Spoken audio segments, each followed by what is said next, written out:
Doctor Veerendra Hegde ಅವರಿಗೆ ಧನ್ಯವಾದಗಳನ್ನು ಹೇಳಕ್ ಇಷ್ಟಪಡ್ತೀನಿ.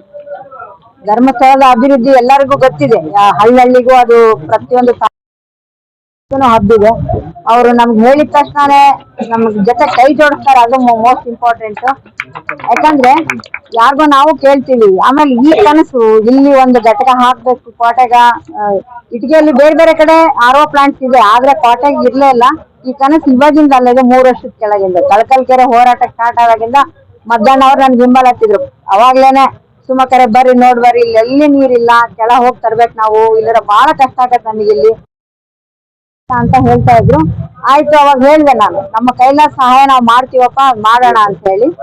ಅದು ಆಮೇಲೆ ಏನೇನೋ ಪ್ರಾಬ್ಲಮ್ ಆಯ್ತು. ಆಮೇಲೆ ಈಗ 1 year ಬ್ಯಾಕ್ ICIC ಬ್ಯಾಂಕ್ನವರು ನನಗೆ ಇಲ್ಲ, ನಾವು ನಿಮ್ಗೆ ಹೆಲ್ಪ್ ಮಾಡ್ತೀವಿ, ಮಾಡ್ಕೊಡಿ ಅಂತ ಹೇಳಿದ್ರು. ಬಂದು ಜಾಗ ನೋಡಿದ್ವಿ, ಲೆಟರ್ ಕೊಟ್ವಿ, ಎಲ್ಲಾ ಮಾಡಿದ್ವಿ. ಅದು ಯಾಕೋ ಅದು ಆಗ್ಲಿಲ್ಲ. ಸತೀಶ್ ಸರ್ ಅವರು ಒಂದ್ಸಲ ನಮ್ಮ ರಂಗಭಾರತಿಯಲ್ಲಿ ಗಾಂಧಿ ಜಯಂತಿ ಕಾರ್ಯಕ್ರಮ ಇಟ್ಕೊಂಡಾಗ ನನ್ನ ಕರೆದಿದ್ರು. ಹಾಗೆ ಮಾತಾಡ್ತಾ ಮೇಡಮ್, ನೀವು ಇಷ್ಟೊಂದು ಹೆಣ್ಮಕ್ಳಿಗೆ ಟೈಲರಿಂಗ್ ಇದೆ, ಕಸೂತಿ ವರ್ಕ್ ಇದೆ, ಆಮೇಲೆ ಡ್ರಾಮಾ ಹೇಳ್ಕೊಡ್ತೀರಾ, ಡ್ಯಾನ್ಸ್ ಹೇಳ್ಕೊಡ್ತೀರಾ, ಇಷ್ಟೊಂದು ಕಾರ್ಯಕ್ರಮಗಳು ಮಾಡ್ತಾ ಇದ್ದೀರಾ, ನಿಮ್ಗೆ ಏನಾದ್ರೂ ಸಹಾಯ ಬೇಕಂದ್ರೆ ಹೇಳಿ, ನಮ್ಮ ಸಂಸ್ಥೆಯಿಂದ ನಾವು ಪೂರ್ಣ ಪ್ರಮಾಣದಲ್ಲಿ ನಿಮ್ ಜೊತೆ ತೊಡಗಿಸ್ಕೊಂತೀವಿ ಅಂತ ಹೇಳಿದ್ರು.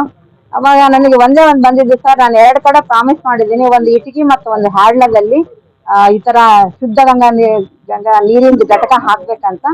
ನೀವು ಮಿಷನರಿ ನೀವು ನಿಮ್ಮ ಸಂಸ್ಥೆಯಿಂದ ಕೊಟ್ರೆ ನಾನು ಅಲ್ಲಿ ರೂಮ್ ಕಟ್ಕೊಡ್ತೀನಿ ಅಂತ ಹೇಳಿದೆ.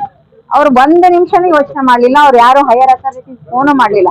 ಆಯ್ತು ಮೇಡಮ್, ನೀವು ಲೆಟರ್ ಕೊಟ್ಬಿಡಿ, ನಾವು ಇಮಿಡಿಯೇಟ್ ಮಾಡ್ಕೊಡ್ತೀವಿ ಅಂತ ಅವತ್ತು ಪ್ರಾಮಿಸ್ ಮಾಡಿ ಹೋದ್ರು ನನಗೆ ಅಕ್ಟೋಬರ್ ಅಲ್ಲಿ. ಅದಾದ್ಮೇಲೆ ನಾವು ಪ್ರೊಸೆಸಿಂಗ್ ಗ್ರಾಮ ಪಂಚಾಯತಿಯಿಂದ ಏನೇನ್ ಬೇಕೋ ಅದನ್ನೆಲ್ಲ ಪ್ರೊಸೆಸಿಂಗ್ ಎಲ್ಲ ಸ್ಟಾರ್ಟ್ ಮಾಡಿದ್ವಿ, ಕೊಟ್ವಿ. ಆಮೇಲೆ ನಾವು ಇದು ಆಕ್ಚುಲಿ ರಂಗಭಾರತಿಯಿಂದ ಕೊಟ್ರ ಅಂತದಲ್ಲ, ನಮ್ಮ ವೈಯಕ್ತಿಕ MP ಪ್ರಕಾಶ್ ಕುಟುಂಬದಿಂದ ಕೊಟ್ಟಿರೋಂಥ ಕೊಡುಗೆ ಇದು.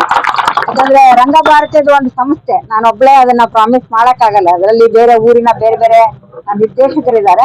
ಈ ಘಟಕ ಕೊಟ್ಟಿರೋದು ನಾವು ಸ್ವಂತ ನಮ್ಮ ಕುಟುಂಬದ ವತಿಯಿಂದ ಕೊಟ್ಟಿರೋದು. MP ಪ್ರಕಾಶ್ ಅವ್ರ ಹೆಸರಿರ್ಲಿ, ಯಾಕಂದ್ರೆ ನಮ್ಮ ಫ್ಯಾಮಿಲಿಯಲ್ಲಿ ನಮ್ಮ ತಾತ ಅವರ ಕಾಲದಿಂದನೂ ಜನಗಳಿಗೆ ಏನ್ ಇಂಪಾರ್ಟೆಂಟ್, ನೀರು, ಆಹಾರ, ಮನೆ, ಬೇಸಿಕ್ ನೀಡ್ಸ್. ಆಮೇಲೆ ಈಗ ಎಲ್ಲರಿಗೂ ಮುಂಚೆಲ್ಲ ಹೊರಗಡೆ ಹೋಗ್ತಿದ್ರು. ನಮ್ಮಪ್ಪ ಅವಾಗ ನಿರ್ಮಲ ಕರ್ನಾಟಕ ಅಂತ ಮಾಡಿದಾಗ ವೆಂಕಟೇಶ್ ಪತ್ರಿಕೆ ಪ್ರಕಾಶ್ ಅಂತ ಬರೀತಾ ಇದ್ರು ಅವರಿಗೆ.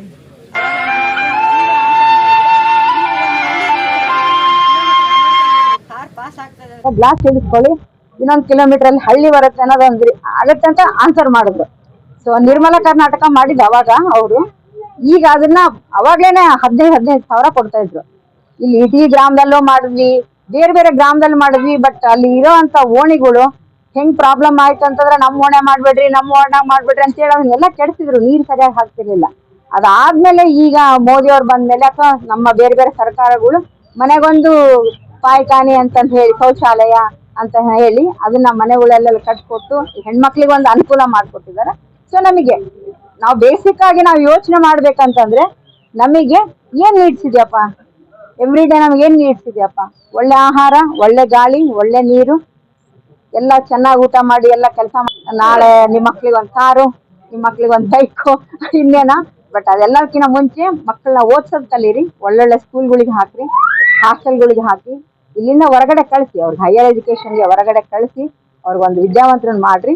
ಆಮೇಲೆ ಪ್ರತಿಯೊಬ್ರು ಈಗ ನಾವ್ ಇಲ್ಲೇನೋ ಶುದ್ಧ ಘಟಕ ಕಟ್ತಿದೀವಿ, ನಾವ್ ಅದೇ ಹೇಳಿದ್ರು ಸರ್, 3 ರೂಪಾಯಿ ನಾವ್ ಯಾಕೆ ಕಲೆಕ್ಟ್ ಮಾಡ್ತಿದೀವಿ ಅಂತ. ನಾವು ಎಷ್ಟೋ ಕಡೆ ನೋಡಿದೀವಿ ಸರ್ಕಾರದಿಂದ ಮಾಡಿರುವಂತ ಶುದ್ಧ ಘಟಕಗಳಲ್ಲಿ ಒಂದು ಬೋರ್ವೆಲ್ಲು ಸ್ಟಾಪ್ ಆಗಿರುತ್ತೆ, ಒಂದು ಕರೆಂಟ್ ಪ್ರಾಬ್ಲಮ್ ಇರುತ್ತೆ, ನಿರ್ವಹಣೆ ಸರಿ ಇರಲ್ಲ. ಎಷ್ಟೋ ಕಡೆ ಇವನ್ ರವಣ್ಣ 170 ಶುದ್ಧ ಘಟಕಗಳನ್ನ ಹರಪನಹಳ್ಳಿ ತಾಲೂಕಲ್ಲಿ ಹಾಕ್ತಿದ್ದ. ನಾನು ಈಗ ಕೇಳ್ತಾ ಇದೀನಿ, ರವಣ್ಣ ಹಾಕ್ತಿರೋದು ಎಷ್ಟು ವರ್ಕ್ ಆಗ್ತದೆ ಅಂತ. ಅರ್ಧ 50% ವರ್ಕ್ ಆಗ್ತಿಲ್ಲ, ಅಂದ್ರೆ ಒಂದು 100 ಶುದ್ಧ ಘಟಕಗಳು ವರ್ಕ್ ಆಗ್ತಾ ಇಲ್ಲ. ಆ ಕಂಡೀಷನ್ ಇರುತ್ತೆ. ಸರ್ಕಾರ ಅದ್ರ ಬಗ್ಗೆ ಅಥವಾ ಅಲ್ಲಿ ಇರುವಂತ ಗ್ರಾಮ ಪಂಚಾಯತಿ ಆಗ್ಲಿ ಅಥವಾ ತಾಲೂಕ್ ಪಂಚಾಯತಿ ಆಗ್ಲಿ ಅಥವಾ ಜಿಲ್ಲಾ ಪಂಚಾಯತಿ ಆಗ್ಲಿ ಆಸಕ್ತಿ ತೋರ್ಸಲ್ಲ. ಬಂದಿರೋರು ತೋರ್ಸಿದ್ರೆ ಆ ಶುದ್ಧ ಘಟಕಗಳು ಮಕ್ಕಳನ್ನ ಇದು ಮಾಡ್ಬೋದು. ಬಟ್ ನಾವು ಧರ್ಮಸ್ಥಳದವರು ನಾವೆಲ್ಲ ಏನ್ ಅನ್ಕೊಂಡ್ವಿ, ಇಲ್ಲ ಈಗ ಬಂದಿರೋ ದುಡ್ಡನ್ನ ನಾವ್ ಯಾರಿಗೂ ಯೂಸ್ ಮಾಡೋದ್ ಬೇಡ, ಅಲ್ಲಿ ಒಬ್ಬ ನಿರ್ವಹಣೆ ಮಾಡಕ್ ಒಬ್ಬ ಮನುಷ್ಯನ ಇಡೋಣ, ಅವನಿಗೂ ಒಂದು ಜೀವನ ಆಗುತ್ತೆ, ಅವನಿಗೊಂದು ಸ್ಯಾಲ್ರಿ ಅಂತ ಫಿಕ್ಸ್ ಆಗುತ್ತೆ, ಮಂತ್ಲಿ ಫಿಕ್ಸ್ ಆಗುತ್ತೆ. ಬಟ್ ನಾವು ಅವ್ರಿಗೆ ಅವತ್ತು ನನ್ನ ಜಾಗ ನೋಡಿದಾಗ ಒಂದ್ ಕಂಡೀಷನ್ ಆಗಿದೆ, ಸರ್ ನೀವು ಅಂತಿಂತರ ಕರ್ಕೊಂಡ್ ಇಡಂಗಿಲ್ಲ, ಇಟಗಿ ಗ್ರಾಮದಲ್ಲೇ ಇರುವಂತ ಒಂದು ಹುಡುಗ ಕೆಲಸ ಕೊಡ್ಬೇಕಂತ ಕೇಳಿದ್ವಿ. ಅದಕ್ಕೆ ಅವ್ರು ಒಪ್ಕೊಂಡಿದ್ರು. ಅದೇ ತರ ಈಗ ಇಟಗಿ ಗ್ರಾಮದಲ್ಲಿ ಇರೋ ಹುಡುಗಗೆ ಕೆಲಸ ಕೊಟ್ಟಿದ್ದಾರೆ. ಸೊ ಅವನ್ಗೆ ನಾವ್ ಎಷ್ಟೋ ಕೊಡ್ಲಿ, ಅವ್ನ್ ಏನ್ ಬೆಳಿಗ್ಗೆ ಒಂದು TDS ಚೆಕ್ ಮಾಡೋದು, ಫಿಲ್ಟರ್ ಕ್ಲೀನ್ ಮಾಡೋದು ಸಾಯಂಕಾಲ ಮತ್ತೊಂದು ತಾಸು ಮಾಡೋದು, ಬಂದರಿಗೆ ಚೆನ್ನಾಗಿ ನೀರು ಕೊಡೋದು. ಅಷ್ಟು ಬಿಟ್ಟರೆ ಬೇರೆ ಕೆಲಸ ಇರಲ್ಲ. ಮಧ್ಯಾಹ್ನ ಎಲ್ಲ ತನ್ನ ಕೆಲಸ ತಾನು ಮಾಡ್ಕೋಬೋದು.